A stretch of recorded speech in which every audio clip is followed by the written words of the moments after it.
Allah ya jarabe mu ba zaman lafiya, fushi ne ubangiji yake da mu. Dan uwanka ya sace ka ya kai ka daji a yi cinikinka kamar yadda ake cinikin raƙumi rago, a ba da kuɗi ko a kashe ka, ka ga mutuwa ƙiru da muzu. Ba mala'ikan mutuwa ba, ɗan adam ne zai yi maka kisan wulaƙanci. Kana da daraja, kana da kima, a jaka a ƙasa a tozartar da kai. Kai ma baka bi Allah bane, ko al'ummarka bata bi Allah bane. Zalunci yayi yawa, rashin gaskiya yayi yawa, son zuciya yayi yawa, rashin tausayin talaka yayi yawa, rashin mutunci ya yawaita. Da haka ana rayuwa ce rayuwar kashin dankali, babba a sama ƙarami a ƙasa. Ƙarami ya sha nauyi ya sha wahala.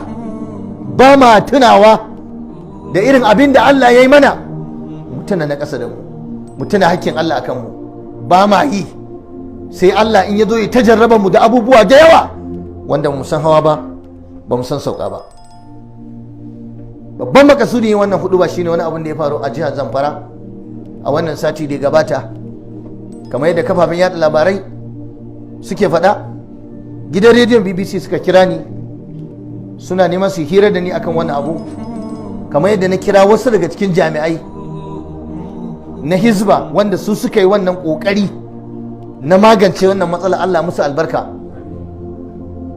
Wani abu ya yi muni, kamar yadda masu fada suke fada yadda aka gani. Wai wani ne wai ya fito ya ce wa wata, in ke kin isa ke yar iska ce, zo mu yi zina a fili. Ita ma ta ce in kai ma ka isa din bismillah. Ya ce ya isa, ita ma ta ce ta isa. Ƙarara suka fita suka kwabe kaya, kowa yana gani. Ta ce ka yi in ka isa. Ya ce ke ma ba ni dama in kin isa. Ta ba shi daman, kuma suka yi abin saboda tsabar rashin tsoron Allah. Magana tana hannun kotu. Allah saka wa hukumar Hizba ta jihar Zamfara. Daman kuna kokarin ku yana bayyana. Allah ya karfafe ku, Allah ya taimaki shugabancin ku, Allah ya haɗa kawukan ku. Ku sani cewa yin irin wannan barna a jihar Zamfara ba daidai bane da yi a sauran jihohi. Duka jihohi ne ba a yarda saba Allah ba gaba daya, amma jihar Zamfara mu Najeriya muna kishin wannan jiha dan ita aka fara ɗabbaka shari'ar musulunci. So yin wannan cin fuska ne ga addinin Allah, cin fuska ne. Matukar ya tabbata an yi wannan abin, to wajibi ne ku tsaya tsayin daka da gwamnan Zamfara da manya-manyan hukumomi na Zamfara, ku tsaya ku kori wannan barna. Kar ku bari a buɗe wannan barnar dan za ta yi yaɗo ta shiga sauran jihohi. Matukar wannan abu ya tabbata an yi, to ya kamata a nuna duniya cewa lallai akwai musulunci a jihar Zamfara. Wannan abu bai yi ba, a ce mutum ya fito a fili karara ya danna mace, ya yi zina da ita, kuma ita ta yadda. Al-mujahara bil ma'asiya. Irin waɗannan ƙazanta da rashin mutunci da mutane suke yi, shi yasa Allah yake jefa mu a cikin wannan yanayi. Yanzu jihar Zamfara da ake cikin wannan hali da ake neman addu'a, ake neman zaman lafiya, a zo a yi wannan a fusa ta Allah kuma a yayin da ake cikin wannan mummunan yanayi a wannan jiha, muna kuka, muna zubar da hawaye, muna tausayi, muna jin damuwa, sannan a zo a buɗe wannan ƙofa masu barna su zo su yada wannan barna, hukuma ta zuba ido ta kyale. Wallahi bai dace ba. Kuma duk mutumin da ya zama shugaba ga al'umma, wallahi tallahi ya sani akwai nauyin al'umma a kansa, ba ɗaya ba ba biyu ba barkace, kuma sai ubangiji ya yi hukunci a kansa matuƙar bai ɗauki mataki ba. Yanzu malam, saboda tsabar renin Allah da rena shari'ar Allah, wannan duk ina gaya muku fa musulmi ne fa suke wannan abun, karkace wai kafiri ne. Masu wannan abun fa musulmi ne kamar yadda ake faɗa fa. Yanzu musulmi zai iya wannan rashin kunya?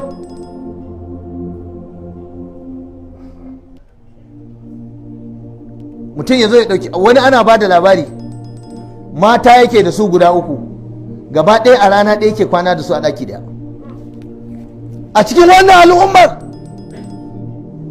ya ajiye su a ɗaki ɗaya.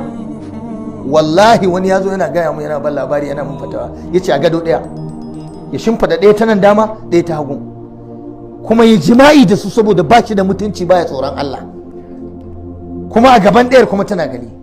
Ko satin nan an kawo min fatawa ta mata tana cewa ita gaskiya wannan abu ya ishe ta, mijinta abin da yake ba ta jin daɗi. A ɗaki ɗaya haɗa su, shi wannan mai tsoron Allah ne sai saka labule. Ka duba bala'i fa da rashin mutunci. Ɗaki ɗaya, wannan ɗaki wani ɗaki kawai labule ya raba musu, gagadan wannan gagadan wannan. Duk mu'amalar aure da yake yi da wannan tana ji.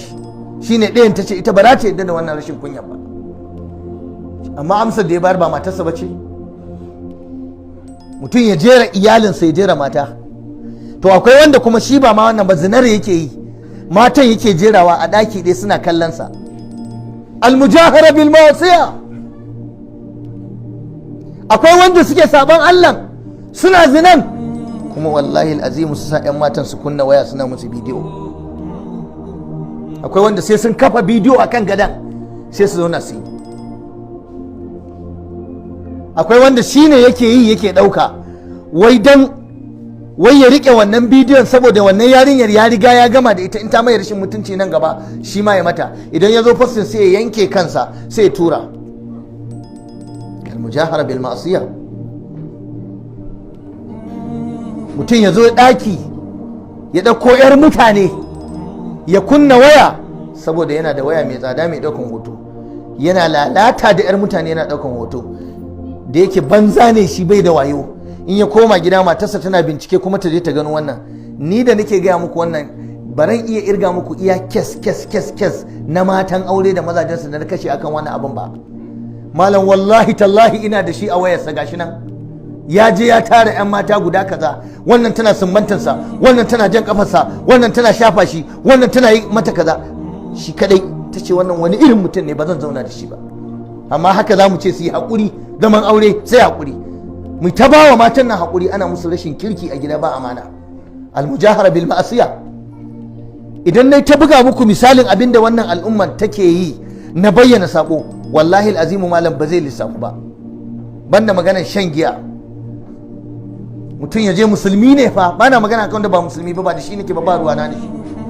Ina magana kan mai sallah. Mutum yana sallah a fili ya je ya zauna a kafa mai teburin shan giya. Allah ya haramta shan giya. Alhamru wal maisir wal ansabu wal azlamu rijisun min amali shaitan. Amma wallahi mutum zai kafa teburin giya yana sha. Malam yanzu a wurin fati ake shan giya fa. A wurin fati, wurin taro sai a zo a kawo lemuka kala kala har da giya. Wai wani an yi magana aka ce oga ya aka kawo giya, ce ina da abokanai masu shan giya. Da haka da ya zo sai lemuka na entertainment da za a raba a wajen walima ko wajen fati har da giya ya kawo, saboda a cikin abokanansa akwai masu shan giya, kada su zo bikinsa ce ba giya a ce ya je baya. Da haka zai sai giya ya bayar, wanda zai sha giya ya sha giya, mai shan lemo ya sha lemo, mai shan ruwa ya sha ruwa. Giya a fili, giya. Mutum musulmi ya cire kudinsa ya siyo wa dan uwansa, wai ana masa biki. Wannan wace ba dole Allah da rabe mu da bala'in da muke ciki ba. Wallahi duk masifar da kuka ta same mu, ku daina kai tunani nesa, tsabar saban Allah da zunubi da muke ya isa. Malamin makaranta malam a kama shi yana lalata da yarinya a makaranta, yanzu wannan ba almujahara bane ba? Ai bayyana sabo ne wannan, a makaranta gidan kowa da kowa. An kama malamin makaranta ya bi yarinya ɗaliba a toilet, ta shiga ya shiga, ta saka sakata suka haɗu a ciki. Kai ina so in shaida muku wallahi ni din nan akwai shekarar da mun je aikin hajji shekarun baya da suka gabata Amina, a cikin hemomin mu na Najeriya, a wata jiha daga cikin wata jihohi aka kama wani ya shiga banɗakin mata. Amina fa akwai wata almujahara bil ma'siya da ta wuce wannan. Ta shiga ya bi ta, ashe hada baki suka yi, kirb aka rufe, ashe wani tsoho yana wuridi karfe 3 na dare ne, yana wuridi. Amina ya ce kai jama'a, ni fa ina zaune a nan ina wuridi, na ga wata ta shiga kuma wani ya shiga, kuma banɗakin nan na mata ne. Aka ce nan da aka ce kwarai, aka buga suka ki su buɗe, aka haura sai aka tarar da shi da ita suna jifa ana hayaniya, amma zina yake da ita. Al-mujahara bil ma'asiya. Malam rashin tsoron Allah ya isa. Ko a kama mutum za a kashe shi, a ɗauki hoto a kashe shi. Al-mujahara bil ma'asiya. In za ku kashe shi, ku kashe shi a boye, ba sai kun nuna a duniya ba. Ko a yanka mutum ana ɗaukan hoto almujahara bil ma'asiya, ko a gana mutum azaba har ya mutu, almujahara bil ma'asiya. Da haka ya ku al'umma annabi Muhammadu sallallahu alaihi wa sallama, don Allah idan kuna son zaman lafiya da kwanciyar hankali da yalwatar arziki da mutunta kawo kanku a nan duniya lahira, ku daina bayyana sabo. Wannan abu da ya faru a jihar Zamfara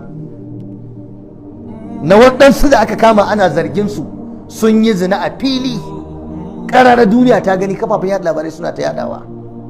Wannan abu ya muni. Ya Allah kada ka kama mu da laifin waɗannan wawaye. Ubangiji ka azurta su da tuba. Allah kada ka sa wasu su yi koyi da su. Ubangiji ka raba mu da sha'awar sabo.